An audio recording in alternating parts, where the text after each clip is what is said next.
The IMF too is in a different situation today. The fund currently needs $430 billion for programs to help countries facing fiscal difficulties, particularly in Europe. And with more and more countries in need of financial rescuing in this global economic crisis, every penny the fund receives will surely help, including the $1 billion that Indonesia, as a member of the G20, has pledged to lend to the IMF. This signals a new role for Indonesia, a former borrower of the fund, and also a different relationship with the IMF. If the role of the emerging markets is getting bigger, does it mean that there should be some changes as well made in the relationships with the IMF and how the IMF is governed in order to reflect the sort of changing dynamics of the economic landscape, so to speak? Are there reforms being done? Yeah, absolutely. It goes together. It's not a question of some economies contributing financially and not having a say.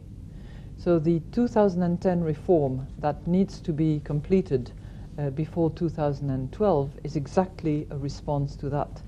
And it consists of shifting some of the quotas to the emerging dynamic economies and making sure that around the table there are more representatives than today of emerging dynamic economies and underrepresented economies. So there will be a shift, and there will be fewer developed European board members around the table of the IMF. So we will see the future managing director of the IMF coming from maybe one of the other countries other than Europe? Is that well, something? I'm not betting on my future. For the moment, I've got a job to do, and I'm concentrating on that. The IMF's fundamental mission is to help ensure stability in the international system.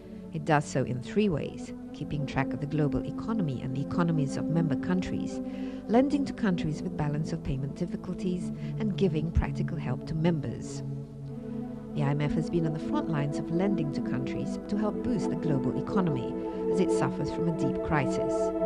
Recently, the IMF has committed more than $280 billion to countries hit by the crisis, including Greece, Ireland, Portugal, Romania, and Ukraine. Past experiences in giving out its fiscal prescriptions to heavily indebted countries that resulted in hardship to the people, however, means that the IMF too has to adapt to a more sensitive and inclusive approach.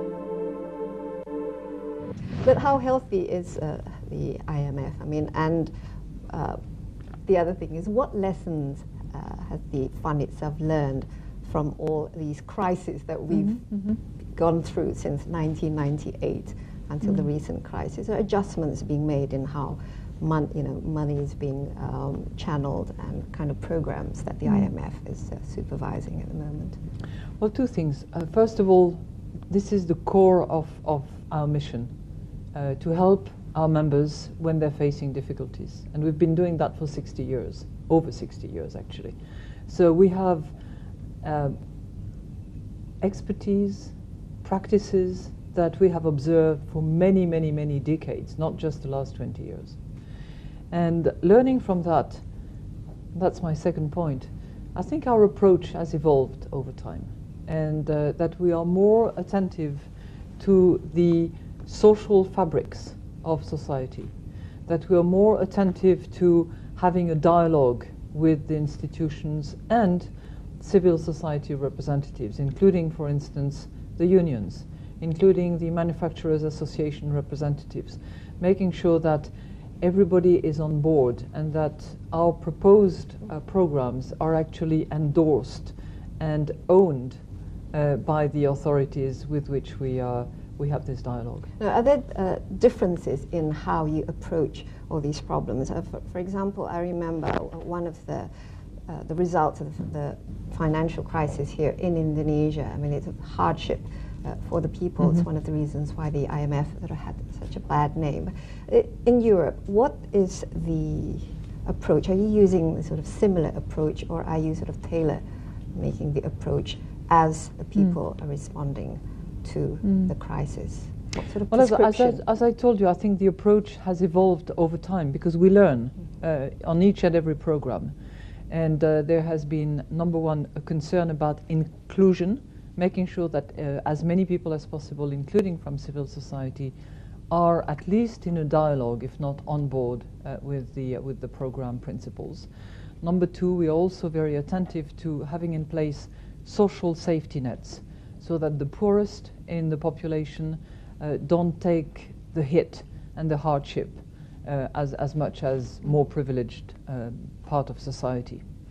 I think that those are two particular principles that we have applied lately. One tool that we have not been able to use in the context of countries in the Eurozone is the currency devaluation, because all these countries, and I'm thinking here about Greece, Portugal and Ireland, are part of a single currency zone, and the euro is a floating currency that we cannot devaluate for one member or three members out of 17.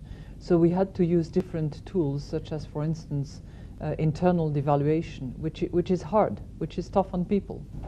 Yes, and we see, people are very unhappy in Greece, for example. There's a lot of, demonstrations and resisting these sort of austerity measures. How do you see the European government, the many governments in Europe, responding to the crisis? Are they doing enough about it, or what other things should they be doing in order to stop the crisis from actually affecting the rest of the world? We have consistently said that the currency zone should be deeper and should be completed by, number one, a banking union with all the attributes of a banking union, and a fiscal union.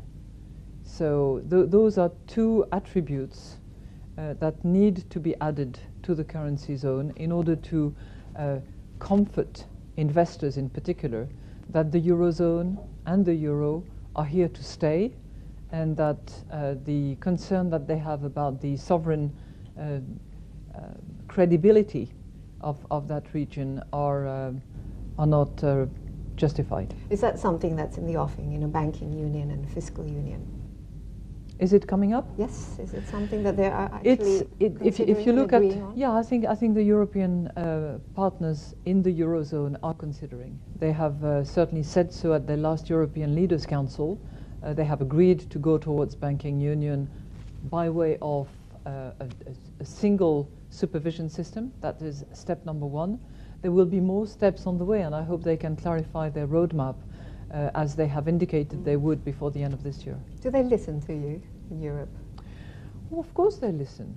Now, what they do next is another matter, because as you can imagine, to have 17 leaders, 17 parliaments, 17 sovereigns actually move towards the same goal by giving up, this or that of their sovereignty is not an easy task. It's as if you were, suggesting that all ASEAN countries should move towards one single decision-making system with one single treasury function, with one single central banks. I mean, this is complicated, isn't it? Yes, absolutely, yeah? Especially when there's a lot of egos at hand and everybody... Lots of egos and different development of economies and different interests.